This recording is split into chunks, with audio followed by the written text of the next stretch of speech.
Hey there, self-care warriors. Welcome back to Self-Care Haven. Today I wanted to talk to you about narcissistic gurus. And this topic has been on my mind for months, and I just never got a chance to do a video on it. If you haven't seen Deb's excellent videos on this topic, I urge you to look at the links in the description box. I'll be linking to them below, and you can catch up on the discussion that's been happening and the dialogue that's been happening around narcissistic gurus. And it's very interesting because for the past 2 months, there's been at least, a few people who have reached out to me about their stories of encountering a spiritual leader who has been a sort of guru that ended up being very, malicious or narcissistic.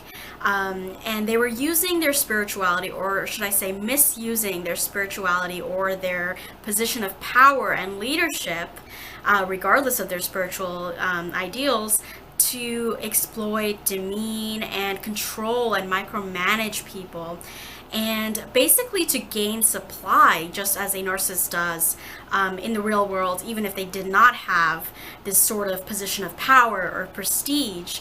And I've been thinking a lot about this topic lately, and how narcissistic gurus, they tend to masquerade as either, victims, or they masquerade as people who know all the answers. They masquerade as people who basically, are the end all be all of everything. And if you question them or challenge them, they're not able to take that constructive criticism. And I'm not talking about criticism that's obviously malicious. I'm not talking about personal attacks. I'm talking about regular, just constructive criticism, perhaps a different perspective or viewpoint. They don't want that in their realm, because that realm is controlled by them, and they consider themselves the king or queen of that kingdom. So I wanted to share with you today about something that I wrote actually about narcissistic gurus that might put into perspective what I'm talking about here. So actually, I've been looking at this, and I've actually uncovered some cases that related to the subject, and just thinking about it and putting it into words really helped me frame what I'm dealing with. So I hope this helps you. So I wrote, narcissistic gurus practice yoga, but not the compassion and openness that it teaches. They say their mantras, but they never embody the meaning behind them. They hide behind the veneer of false spirituality in order to control, micromanage, and police others, rather than to support and validate them in their pain.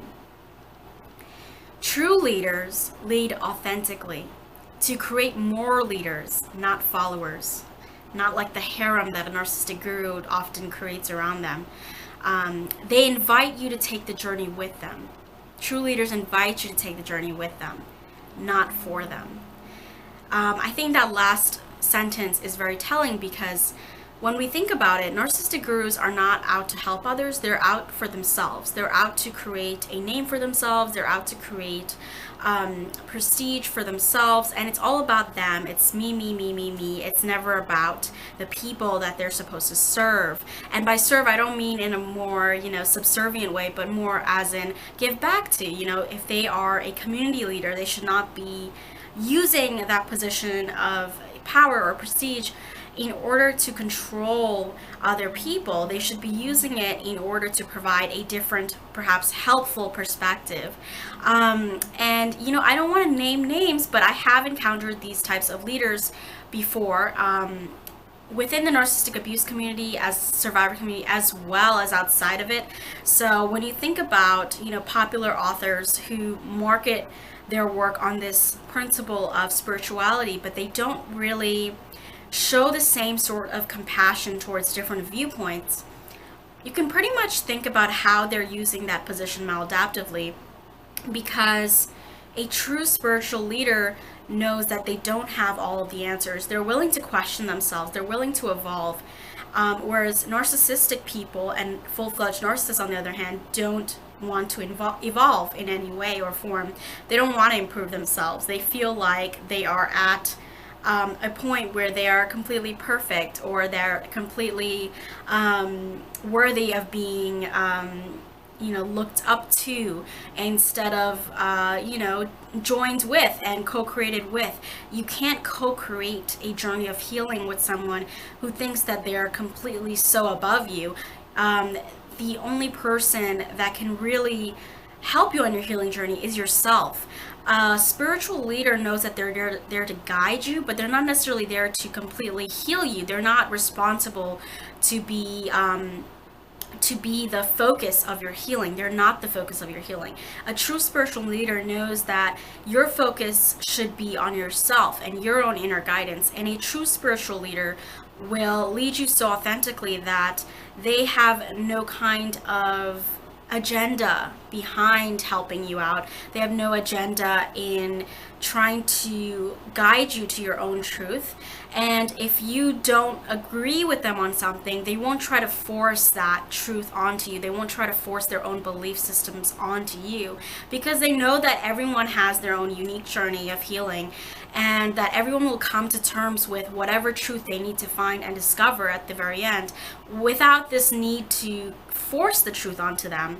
And you can see that in communities on YouTube as well. Deb mentioned, I believe she mentioned the vegan community in one of her previous videos, and that's something that I've observed a lot with the vegan community, is that there's definitely some good vegan channels out there, but they're being overshadowed by these larger channels that can be incredibly narcissistic in their bullying of people who don't follow the exact regimen or the diet plan that those leaders subscribe to. And I just find that very troubling. And I think that that can also happen within narcissistic abuse survivor communities as well. There might be gurus that talk about you have to forgive your abuser.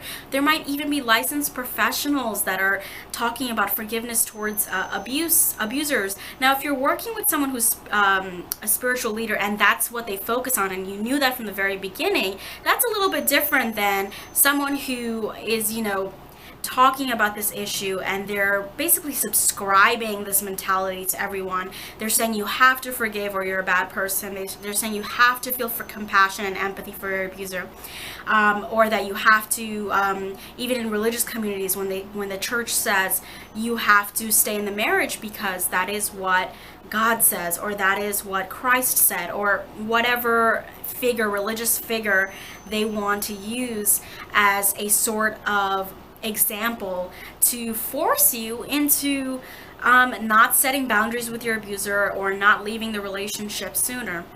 And I think that's really troubling. I went recently, I think I did a video actually previously about spiritual communities and how I went to this event that was all about forgiveness. It was a forgiveness workshop. It was a non-judgmental workshop that focused on non-judgment. And now I don't have any problem with non-judgment in general. I think that it's a great practice to be able to kind of radically observe and accept what's going on without necessarily condoning it, of course, but simply to mindfully react to situations as they're happening can be a very useful tool, especially for complex trauma or PTSD survivors and abuse survivors. But I think that the focus and the emphasis on forgiveness has gone to such an extreme extent where we're actually becoming less discerning. We're becoming less discerning, and as a society, we're promoting this through narcissistic gurus and spiritual gurus that promote this idea of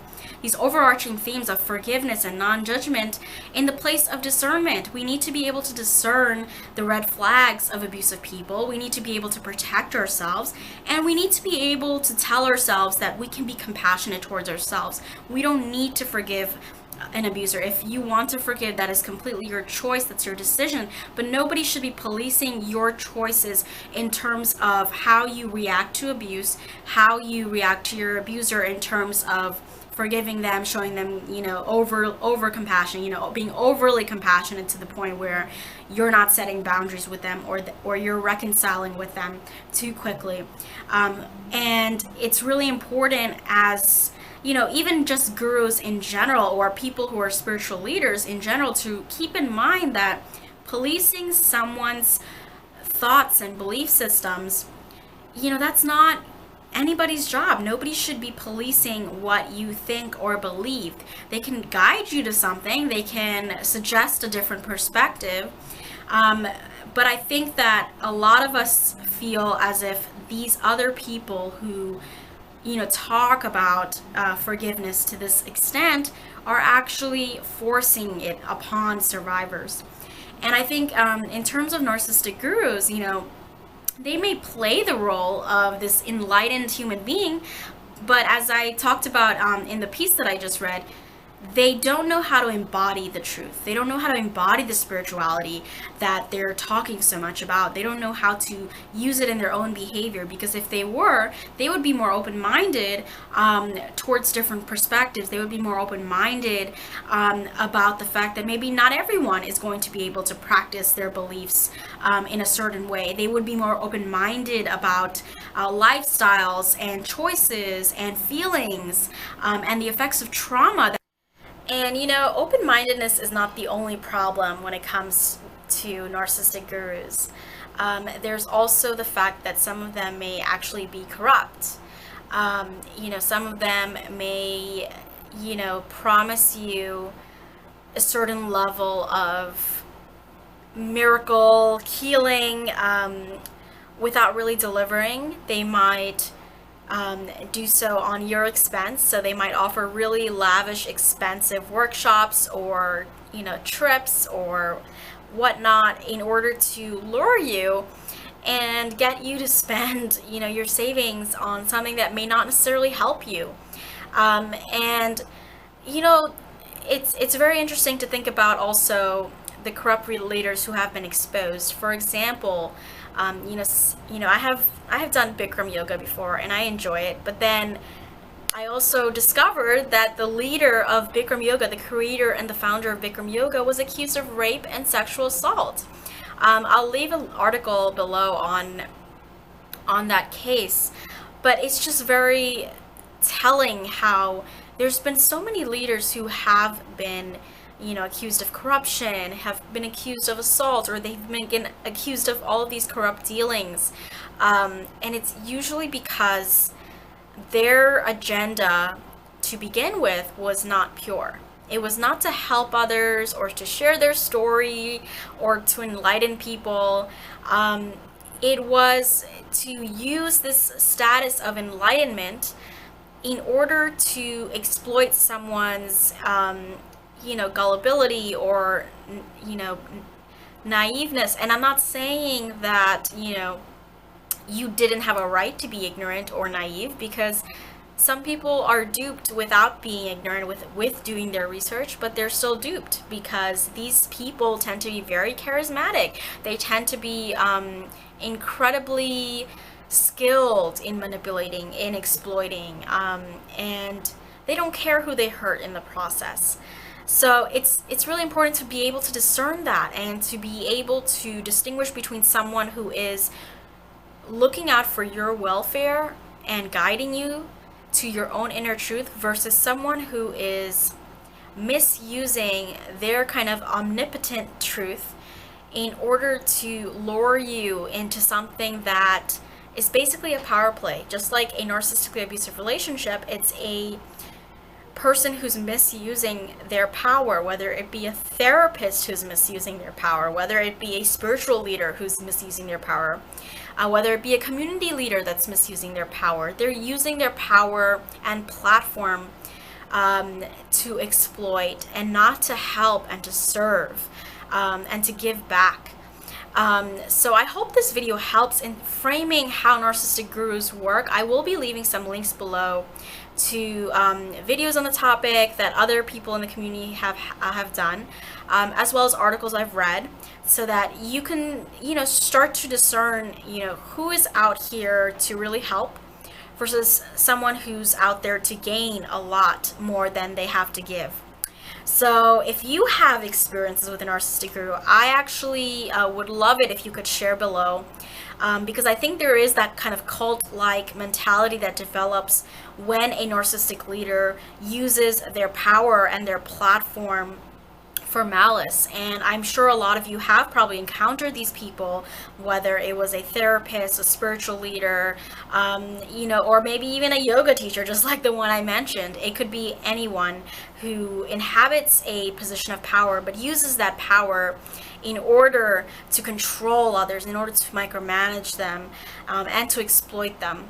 So please do share your story if you have one regarding this, or tell me your thoughts and insights. I look forward to hearing them, and I'll talk to you guys very soon. And until then, take care.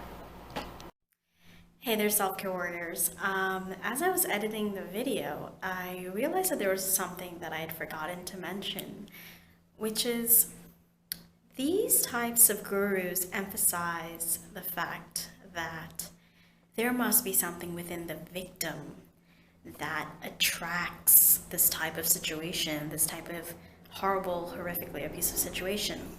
Now, while I don't want to downplay or undermine the effects of the trauma repetition cycle and the fact that victims can be very trauma bonded to their abusers, and the fact that certain factors may make us more vulnerable than other people, I do want to pose a question, because I have had coaching clients who were going no contact with their abusers, who, when I asked them if there was any type of childhood abuse that they had suffered, some of them answered no. Some of them had never been in an abusive relationship before the narcissist.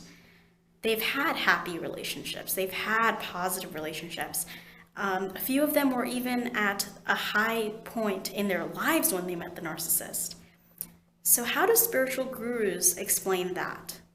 How do they explain the fact that there were no gaps, there were no real severe wounds, and there was no sort of beliefs about unworthiness when they met the narcissist? What about those people who had never met an abuser in their lives before they encountered the narcissist, and they got tangled up because they thought it was just another normal relationship, just like anything else, with a lot of love bombing? In fact, it seemed like an extraordinary relationship in the beginning. How do we explain those situations? You know, this is a great way to question and challenge when we come into contact with a spiritual guru who thinks that they have all the answers, because unfortunately they don't. They don't have necessarily the end-all be-all answers to how you can heal. They, real authentic leaders, like I said in my video, guide you towards your own healing and healing yourself. They give you the tools, they give you the resources, they give you some perspectives that are helpful. But in the end, everyone is responsible for their own healing. And I think an authentic leader knows that there can be multiple perspectives, there can be different lenses, there can be different angles, and in fact, those multiple perspectives and angles and lenses lead to that multifaceted richness of the dialogue, the discourse, and they are needed, they're necessary, and challenging things is necessary, questioning things is necessary. So I hope this little add-on helps to frame how, even in one of our most popular beliefs about narcissistic abuse victims, and what I think is a misconception, it can be dismantled, it can be challenged, and hopefully it can be changed in the near future, so that we no longer blame victims for being abused and traumatized, and we no longer ask, why did that victim attract this abuser? And rather we ask, why did this abuser abuse? So I hope this ending to the video helps even more so than the original ending. And I'll talk to you guys soon. Share your thoughts, insights, and stories below. And until then, take care.